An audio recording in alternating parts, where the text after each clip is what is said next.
ನಮಸ್ಕಾರ ವೀಕ್ಷಕರೇ. ಕಲಿಯುಗದ ನಮ್ಮ ಎಲ್ಲರಿಗೂ ಕೂಡ ಅತ್ಯಂತ ಪ್ರೀತಿ ಪಾತ್ರವಾದಂತಹ ಭಗವಂತನ ಅವತಾರಗಳಲ್ಲಿ ಒಂದು ಶ್ರೀಕೃಷ್ಣ ಅವತಾರ. ಶ್ರೀಕೃಷ್ಣ ಪರಮಾತ್ಮ ಅಂತ ಹೇಳಿದ್ರೆ ನಮ್ಮೆಲ್ಲರಿಗೂ ಕೂಡ ಅತ್ಯಂತ ಹೆಚ್ಚು ಪ್ರೀತಿ. ಅವನಲ್ಲಿ ಅನನ್ಯವಾದಂತಹ ಭಕ್ತಿ. ಕೃಷ್ಣ ಅಂತ ಹೇಳಿದ್ರೆ ಕರಗಿ ಹೋಗುವಂತವರು ನಾವು. ಅಂತಹ ಶ್ರೀಕೃಷ್ಣ ಪರಮಾತ್ಮ ತನ್ನ ಅವತಾರದ ಆ ಕೊನೆಯ ಕ್ಷಣಗಳನ್ನು ಹೇಗೆ ಕಳೆದಿದ್ದಾನೆ ಹಾಗೂ ಕೃಷ್ಣ ನಿರ್ಯಾಣ ಅದು ಹೇಗೆ ಆಯಿತು ಅಂತ ಹೇಳುವಂಥದ್ದನ್ನು ನಾವು ಇವತ್ತು ತಿಳ್ಕೊಳ್ಳುವ. ಶ್ರೀಕೃಷ್ಣ ಪರಮಾತ್ಮ ಭೂಮಿಗೆ ಬಂದು ಅವತಾರ ತಾಳಿ ಅನೇಕ ಲೀಲೆಗಳನ್ನು ಮಾಡಿದಂತಹ ವಿಚಾರ ಎಲ್ಲರಿಗೂ ಗೊತ್ತು. ಕುರುಕ್ಷೇತ್ರ ಯುದ್ಧದ ಆ ನಂತರದಲ್ಲಿ ಹಸ್ತಿನಾವತಿಯ ಆ ಧರ್ಮ ಸಿಂಹಾಸನದಲ್ಲಿ ಧರ್ಮರಾಯನನ್ನು ಆತ ಧರ್ಮಮೂರ್ತಿ ತಾನು ಪಟ್ಟಾಭಿಷಿಕ್ತನನ್ನಾಗಿಸಿ ಭಗವಂತ ತಾನು ಮರಳಿ ದ್ವಾರಕೆಗೆ ಬಂದಿದ್ದಾನೆ. ಈ ಸಂದರ್ಭದಲ್ಲಿ ಗಾಂಧಾರಿಯ ಶಾಪವೂ ಕೂಡ ಭಗವಂತನ ಹೆಗಲಿಗೇರಿದೆ.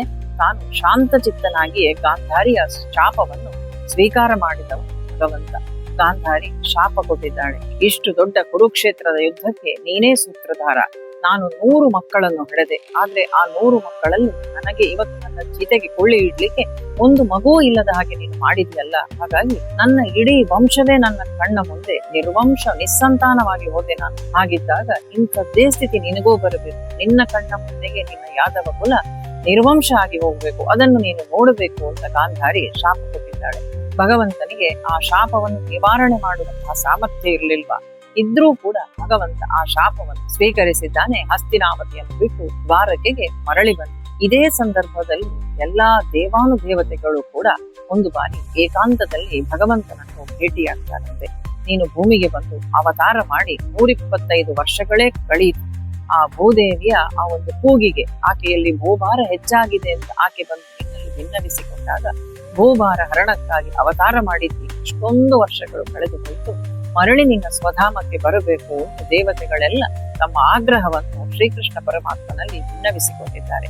ಖಂಡಿತವಾಗಿಯೂ ಆ ಹತ್ತಿರ ಬಂದೆ, ಶೀಘ್ರದಲ್ಲಿ ಬರ್ತೇನೆ ಅಂತ ಹೇಳಿ ಭಗವಂತ ಅವರೆಲ್ಲರಿಗೂ ಆಶ್ವಾಸನೆಯನ್ನು ನೀಡಿ ಕಳುಹಿಸಿದ್ದಾನೆ. ಇದೇ ಸಂದರ್ಭದಲ್ಲಿ ಯಾದವ ವಂಶಜರೆಲ್ಲರಿಗೂ ಕೂಡ ಅಹಂಕಾರವು ನೆತ್ತಿಗೇರಿದೆ, ಅಹಂಕಾರ ಮಿತಿ ಮೀರಿದೆ. ಶ್ರೀಕೃಷ್ಣ ಪರಮಾತ್ಮನ ಪ್ರಭಾವದಿಂದಲೋ ಏನೋ ಅಂತ ಹೇಳುವ ಹಾಗೆ ಇವರೆಲ್ಲರೂ ಕೂಡ ಸೊಕ್ಕಿದ್ದಾರೆ, ಕೊಬ್ಬಿದ್ದಾರೆ. ಸ್ವತಃ ಕೃಷ್ಣನ ಮಕ್ಕಳು, ಮೊಮ್ಮಕ್ಕಳು ಎಲ್ಲರೂ ಕೂಡ ವಿವೇಚನೆ ಮೀರಿ ಅಹಂಕಾರದಿಂದ ನಡೆದುಕೊಳ್ತಾ ಇರುವಂತಹ ಹೊತ್ತು ಈ ಸಂದರ್ಭದಲ್ಲಿ ಶ್ರೀಕೃಷ್ಣ ಪರಮಾತ್ಮನಿಗೆ ಸತ್ಯಭಾಮೆಯಿಂದ ನೆನೆಸಿದಂತಹ ಒಬ್ಬ ಮಗ, ಆತನ ಹೆಸರೇ ಸಾಂಬ.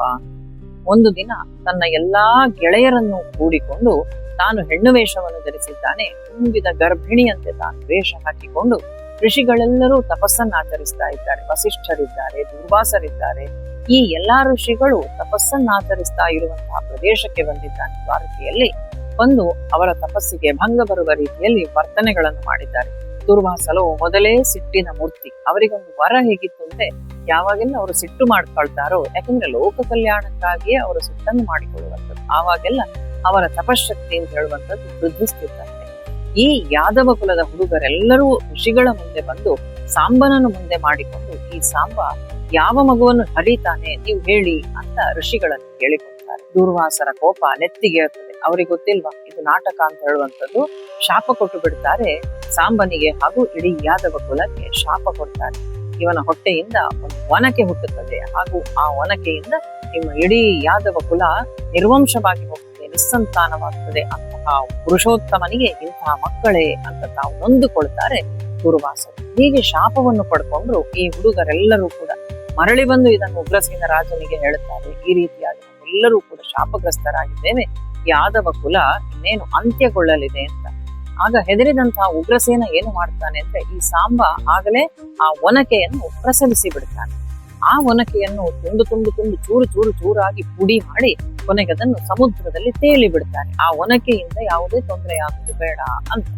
ಹೀಗೆ ಸ್ವಲ್ಪ ದಿವಸಗಳು ಕಳಿಬೇಕಾದ್ರೆ ಶ್ರೀಕೃಷ್ಣ ಪರಮಾತ್ಮನು ತೀರ್ಮಾನ ಮಾಡಿದ್ದಾನೆ, ಇನ್ನೇನು ಅವತಾರ ಸಮಾಪ್ತಿ ಮಾಡುವಂತಹ ಕಾಲ ಬಂತು ಅಂತ ತನ್ನವರೆಲ್ಲರನ್ನೂ ಕೂಡ ಪ್ರಭಾಸ ಕ್ಷೇತ್ರಕ್ಕೆ ಕಳುಹಿಸಿಕೊಟ್ಟಿದ್ದಾನೆ ಶಿವ ಪೂಜೆಗೆ ಅಂತ. ಎಲ್ಲಾ ಯುವಕರು, ಶ್ರೀಕೃಷ್ಣ ಪರಮಾತ್ಮನ ಮಕ್ಕಳು, ಮೊಮ್ಮಕ್ಕಳು ಎಲ್ಲರೂ ಪ್ರಭಾಸ ಕ್ಷೇತ್ರಕ್ಕೆ ಹೋಗಿದ್ದಾರೆ. ಸ್ತ್ರೀಯರು ಕೂಡ ಹೋಗಿದ್ದಾರೆ. ಅಲ್ಲಿ ಹೋಗಿ ಶಿವಪೂಜೆ ಎಲ್ಲ ಆದ ನಂತರ ಈ ಎಲ್ಲಾ ಯುವಕರಿಗೂ ಕೂಡ ತಾವು ಏನಾದ್ರೂ ಮದ್ಯವನ್ನು ಸೇವಿಸಬೇಕು, ಪಾನಮತ್ತರಾಗ್ಬೇಕು ಅಂತ ಹೇಳುವಂತಹ ಒಂದು ಬಯಕೆ ಮನಸ್ಸಲ್ಲಿ ಮೂಡಿದೆ. ಈ ಬಯಕೆಗೆ ಅನುಗುಣವಾಗಿ ವಾರುಣಿ ಅಂತ ಹೇಳುವಂತಹ ಮದ್ಯವನ್ನು ಎಲ್ಲರೂ ಕೂಡ ಪಾನ ಮಾಡ್ತಾರೆ. ವಾರುಣಿ ಅಂತ ಹೇಳುವಂತಹ ಮದ್ಯ. ಈ ಮದ್ಯವನ್ನು ಪಾನ ಮಾಡಿ ಎಲ್ಲರೂ ಕೂಡ ಆ ಪೇಯದಿಂದಾಗಿ ಉನ್ಮತ್ತ ಸ್ಥಿತಿಗೆ ತಲುಪುತ್ತಾರೆ. ಒಬ್ಬರನ್ನೊಬ್ಬರು ಆಲಂಗಿಸಿಕೊಳ್ತಾರೆ. ಪ್ರಾರಂಭದಲ್ಲಿ ಕೊನೆಗೆ ಒಬ್ಬರಿಗೊಬ್ಬರು ಹೊಡೆದಾಡಿಕೊಳ್ತಾರೆ. ಸಮುದ್ರ ಬದಿಯಲ್ಲಿ ಈ ಎಲ್ಲಾ ಘಟನೆಗಳು ನಡೀತಾ ಉಂಟು. ಈ ಹೊಡೆದಾಟಕ್ಕೆ ಕೈಯಲ್ಲಿ ಏನಾದ್ರೂ ಆಯುಧ ಬೇಕು ಅಂತ ಅಲ್ಲೇ ಸಮುದ್ರ ಮಧ್ಯದಲ್ಲಿದ್ದಂತಹ ಜೊಂಡು ಹುಲ್ಲನ್ನು ತೆಗೆದುಕೊಳ್ತಾರೆ. ಆದ್ರೆ ಈ ಜೊಂಡು ಹುಲ್ಲಲ್ಲೆಲ್ಲ ಉಗ್ರಸೇನ ಮಹಾರಾಜ ಯಾವ ಒನಕೆಯ ಪುಡಿಯನ್ನು ನೀರಿನಲ್ಲಿ ಕಲಸಿ ಬಿಟ್ಟಿದ್ದನೋ ಆ ಒನಕೆಯ ಪುಡಿಗಳೆಲ್ಲವೂ ಬಂದು ಚೂರುಗಳು ಈ ಜೊಂಡು ಹುಲ್ಲಿನಲ್ಲಿ ಸೇರಿಕೊಂಡಿತ್ತು. ಈ ಯಾದವರು ಆ ಜೊಂಡು ಹುಲ್ಲನ್ನು ತೆಗೆದು ಪರಸ್ಪರ ಹೊಡೆದಾಡುವಾಗ ಈ ಒನಕೆ ಎಲ್ಲವೂ ಕೂಡ ಪ್ರಭಾವಶಾಲಿಯಾಗಿ ಮಾರ್ಪಟ್ಟು ಎಲ್ಲವೂ ಒನಕೆಯ ಆಘಾತವೇ ಆಯಿತು. ಪ್ರತಿ ಒಬ್ಬರೂ ಕೂಡ ಒಬ್ಬರಿಗೊಬ್ಬರು ಆ ಒನಕೆಯಿಂದ ಹೊಡೆದಾಡಿಕೊಳ್ಳುತ್ತಾ ಸಹಸ್ರಾರು ಜನ ಯಾದವರು ಆ ಸಮುದ್ರ ತಡಿಯಲ್ಲಿ ತಾವಲ್ಲಿ ಹತರಾಗ್ತಾರೆ. ಶ್ರೀಕೃಷ್ಣ ಪರಮಾತ್ಮನೂ ಕೂಡ ಅಲ್ಲಿಗೆ ಆಗಮಿಸಿದ್ದಾನೆ. ಈ ಯಾದವರ ವಿಪರೀತ ಚೇಷ್ಟೆಗಳು ನೋಡ್ತಾ ಇದ್ದಾನೆ. ಗಂಡು ಹೆಣ್ಣುಗಳೆಲ್ಲರೂ ಕೂಡ ಸ್ವೇಚ್ಛೆಯಿಂದ ಬೇಕಾಬಿಟ್ಟಿ ತಮ್ಮಿಷ್ಟದಂತೆ ವರ್ತಿಸ್ತಾ ಇದ್ದಾರೆ. ಇದೆಲ್ಲವನ್ನೂ ನೋಡ್ತಾ ಇದ್ದಾನೆ ಶ್ರೀಕೃಷ್ಣ ಪರಮಾತ್ಮ. ಅವತಾರ ನಿರ್ಯಾಣ ಮಾಡ್ತೇನೆ ಅಂತ ತಾನು ಆಲೋಚನೆಯನ್ನು ಮಾಡ್ತಾನೆ. ಈ ಹೊತ್ತಿಗಾಗಲೇ ಬಲರಾಮನೂ ಅಲ್ಲಿದ್ದಾನೆ.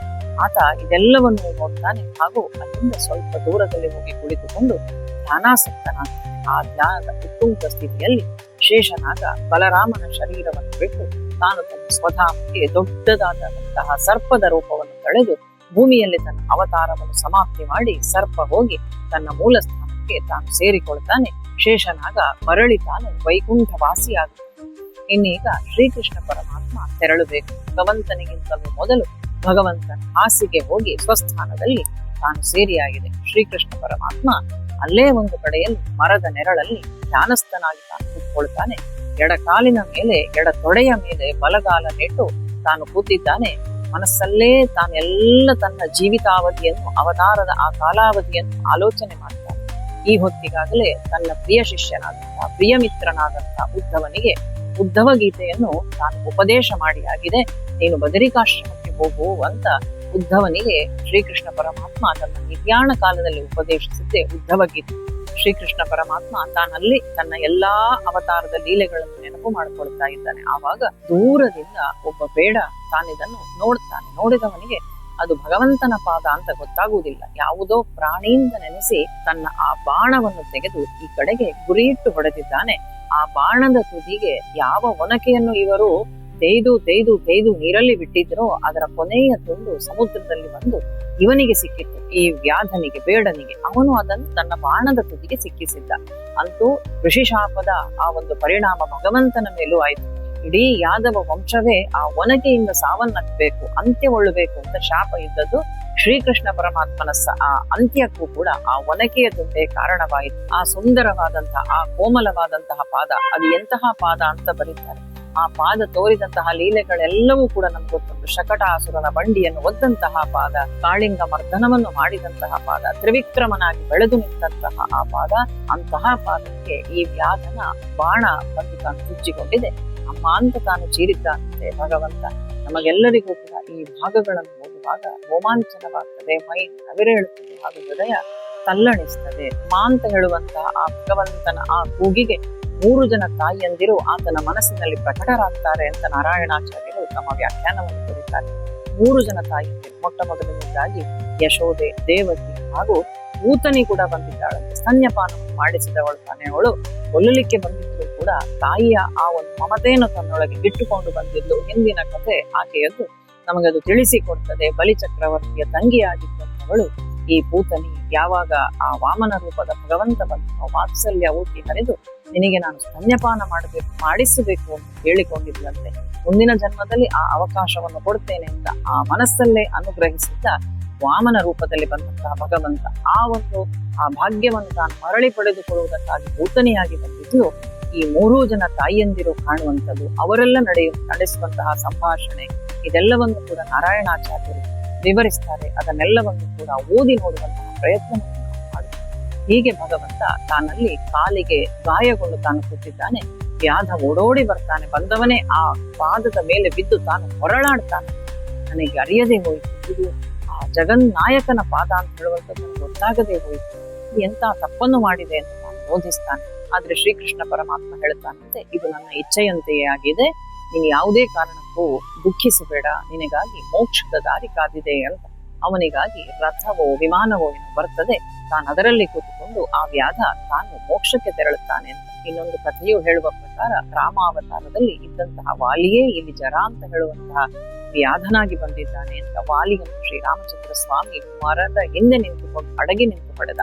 ಆವಾಗ ವಾಲಿ ಕೇಳಿದಂತಹ ಪ್ರಶ್ನೆಗಳಿಗೆ ಅವನಿಗೆ ಸಮಾಧಾನ ಕೊಡ್ತಾ ರಾಮಾವತಾರದಲ್ಲಿ ಭಗವಂತ ಹೇಳಿದ್ದ, ನಿನಗಿದು ತಪ್ಪು ಅಂತ ಅನ್ನಿಸಿದ್ರೆ ಮುಂದೆ ನನ್ನ ಅವತಾರ ನಿರ್ಯಾಣ ಕಾಲಕ್ಕೆ ನೀನು ಅಡಗಿ ನಿಂತು ಬಾಣ ಪ್ರಯೋಗ ಮಾಡಬಹುದಾದಂತ ಆ ಒಂದು ಸೌಲಭ್ಯವನ್ನು, ಆ ಒಂದು ಅನುಗ್ರಹವನ್ನು ನಿನಗೆ ಕೊಡ್ತೇನೆ ಅಂತ ಭಗವಂತ ಹೇಳಿದ್ದ ಪ್ರಕಾರ ಈ ವ್ಯಾಧನಾಗಿ ವಾಲಿ ಬಂದಿದ್ದ ಅಂತ ಹೇಳುವಂತಹ ಒಂದು ಕಥೆಯೂ ಕೂಡ ಪ್ರಚಲಿತದಲ್ಲಿ ಉಂಟು. ಅಂತೂ ವ್ಯಾಧ ತಾನು ಮರಳಿ ಹೋಗಿದ್ದಾನೆ. ಭಗವಂತ ಅವತಾರ ನಿರ್ಯಾಣ ಆಗುವಂತಹ ಕಾಲ ಭಗವಂತ ಆ ಬಾಣದ ಆಘಾತದ ಆ ನೋವನ್ನು ತಾನು ಸಹಿಸಿಕೊಳ್ಳುತ್ತಾ, ಇಲ್ಲಿ ನಾವು ಗಮನಿಸಬೇಕು, ಜರ ಅಂತ ಹೇಳುವಂತವನು ಬಂದಿದ್ದಾನೆ. ಜರ ಅಂತ ಹೇಳಿದ್ರೆ ಮುಪ್ಪು. ಭಗವಂತನೂ ಕೂಡ ಆ ಮುಪ್ಪು ಆ ಶರೀರಕ್ಕೆ ಬರ್ಲಿಕ್ಕಿಲ್ಲ. ಯಾಕೆಂದ್ರೆ ಆ ಶರೀರ ನಮ್ಮ ಹಾಗೆ ಪಾಂಚಭೌತಿಕವಾದಂತಹ ಶರೀರ ಅದಲ್ಲ, ಪಂಚಭೂತಗಳಿಂದ ನಿರ್ಮಾಣವಾದದ್ದಲ್ಲ. ಆದ್ರೆ ಭೂಮಿಗೆ ಬಿದ್ದಾಗ ಮುಪ್ಪು ಆವರಿಸದೆ ಆ ಶರೀರ ಅಂತ್ಯ ಅಂತ ಹೇಳುವಂಥದ್ದು ಆಗುವುದು ಸ್ವಲ್ಪ ಕಷ್ಟ ಅಂತ ಹೇಳುವಂತಹ ಕಾರಣಕ್ಕೆ ಮುಪ್ಪು ಆ ವ್ಯಾಧನ ಹೆಸರಿನಲ್ಲಿ ತಾನು ಬಂದು ಭಗವಂತನ ಅವತಾರ ನಿರ್ಯಾಣಕ್ಕೆ ಕಾರಣವಾಯಿತು ಅಂತ ಹೇಳುವಂತಹ ಮಾತನ್ನೆಲ್ಲ ವ್ಯಾಖ್ಯಾನಕಾರರು ಕೊಡ್ತಾರೆ. ಭಗವಂತ ತನ್ನ ಅವತಾರವನ್ನು ನಿರ್ಯಾಣ ಮಾಡ್ತಾನೆ. ಶರೀರವನ್ನು ಇಲ್ಲೇ ಬಿಟ್ಟು ಇನ್ನೇನು ತಾನು ಪರಂಧಾಮ ಕೈಬೇಕು ಅಂತ ಹೇಳುವಾಗ ಓಡೋಡಿ ಬರ್ತಾನೆ ದಾರುಕ. ರಥದ ಸಾರಥಿಯಾದಂತಹ ದಾರುಕ ಓಡೋಡಿ ಬರ್ತಾನೆ. ಶ್ರೀಕೃಷ್ಣ ಪರಮಾತ್ಮನ ರಥ ಅದು ದಿವ್ಯ ರಥ.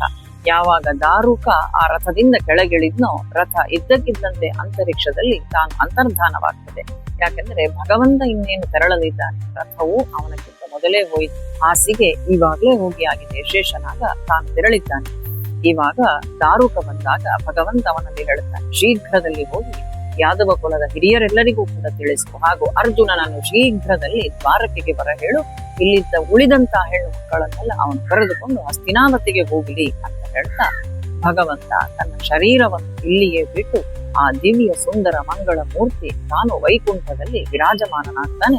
ಶ್ರೀಕೃಷ್ಣ ಅವತಾರದ ಅಂತ್ಯ ಈ ರೀತಿಯಾಗಿ ಆಗ್ತದೆ. ಭಗವಂತ ಭೂಮಿಯಲ್ಲಿ ಅವತಾರ ಮಾಡಿದಾಗ ಅತ್ಯಂತ ಸುಂದರವಾದಂತಹ ಜೀವನ ಏನು ಅವನದ್ದಾಗಿರ್ಲಿಲ್ಲ. ಅತ್ಯಂತ ಕಷ್ಟಗಳು, ಕಾರ್ಪಣ್ಯಗಳು, ಕೋಟಲೆಗಳು, ಎಲ್ಲವೂ ಕೂಡ ನಿಂದೆಗಳು, ಸ್ತುತಿಗಳು, ಪ್ರತಿಯೊಂದನ್ನೂ ಕೂಡ ಭಗವಂತ ಇಲ್ಲಿ ಕಂಡಿದ್ದಾನೆ. ಆದ್ರೆ ಎಲ್ಲವನ್ನೂ ಕೂಡ ನಿಭಾಯಿಸಿದ ರೀತಿ ಹೇಗೆ ಅಂತ ಹೇಳುವಂಥದ್ದು ಮಹಾಭಾರತ ಭಾಗವತ ನಮಗೆ ತಿಳಿಸಿಕೊಡುತ್ತದೆ. ಶ್ರೀಕೃಷ್ಣ ಅವತಾರ ಕಾಲದಲ್ಲಿ ಎಂತಹ ಕಷ್ಟ ಕೋಟಲೆಗಳಿದ್ದರೂ ಕೂಡ ಮುಖದಲ್ಲಿ ದುಃಖದ ಛಾಯೆಯೇ ಇಲ್ಲದೆ ಇದ್ದಂತಹ ಭಗವಂತನ ಮೂರ್ತಿಯನ್ನೇ ನಾವು ಯಾವಾಗ್ಲೂ ಕಾಣುವಂಥದ್ದು. ಅಂತಹ ದಿವ್ಯ ಮಂಗಳ ಮೂರ್ತಿ ಭಗವಂತ ತನ್ನ ಭಕ್ತರೆಲ್ಲರಿಗೂ ಕೂಡ ಆಶ್ವಾಸನೆಯನ್ನು ನೀಡ್ತಾನೆ, ಅಭಯವನ್ನು ನೀಡ್ತಾನೆ. ಅನನ್ಯಾಶ್ಚಿಂತಯಂತೋ ಮಾಂ ಯೇ ಜನಾಃ ಪರ್ಯುಪಾಸತೆ ತೇಷಾಂ ನಿತ್ಯಾಭಿಯುಕ್ತಾನಾಂ ಯೋಗಕ್ಷೇಮಂ ವಹಾಮ್ಯಹಂ. ಅನನ್ಯವಾದಂತಹ ಶ್ರದ್ಧಾ ಭಕ್ತಿಯಿಂದ ನೀವು ನನ್ನನ್ನು ಪ್ರಾರ್ಥಿಸಿದ್ರೆ ನಿಮ್ಮ ಯೋಗಕ್ಷೇಮವನ್ನು ನಾನು ನೋಡಿಕೊಳ್ತೇನೆ ಅಂತ ಶಾಶ್ವತವಾಗಿ ನಮಗೆಲ್ಲರಿಗೂ ಕೂಡ ಅಭಯವನ್ನಿತ್ತು ಭಗವಂತ ತಾನು ತನ್ನ ಸ್ವಧಾಮಕ್ಕೆ ತಾನು ತೆರಳುತ್ತಾನೆ. ಇದು ಶ್ರೀಕೃಷ್ಣ ನಿರ್ಯಾಣದ ಸಂದರ್ಭದಲ್ಲಿ ನಡೆದಂತಹ ಘಟನೆ. ಭಗವಂತನ ಈ ಕಥೆಯನ್ನು ಯಾರು ಕೇಳುತ್ತಾರೋ ಅವರೆಲ್ಲರಿಗೂ ಕೂಡ ಅತ್ಯಂತ ಶುಭವೂ ಪ್ರಾಪ್ತವಾಗಲಿದೆ ಅಂತ ಭಾಗವತ ಪುರಾಣ ನಮಗೆ ತಿಳಿಸಿಕೊಡುತ್ತದೆ. ಎಲ್ಲರಿಗೂ ಕೂಡ ಆ ಶ್ರೀಕೃಷ್ಣ ಪರಮಾತ್ಮನ ಅನುಗ್ರಹ ಅಂತ ಹೇಳುವಂಥದ್ದು ಪ್ರಾಪ್ತವಾಗಲಿ, ಎಲ್ಲರಿಗೂ ಕೂಡ ಶುಭವಾಗಲಿ, ಮಂಗಳವಾಗಲಿ. ಶ್ರೀಕೃಷ್ಣ ಪರಮಾತ್ಮನ ಪಾದದಲ್ಲಿ ಅವಿಚ್ಛಿನ್ನವಾದಂತಹ ಭಕ್ತಿ ನಮಗೆಲ್ಲರಿಗೂ ಪ್ರಾಪ್ತವಾಗಲಿ. ಶ್ರೀಕೃಷ್ಣ ಅರ್ಪಣಮಸ್ತು.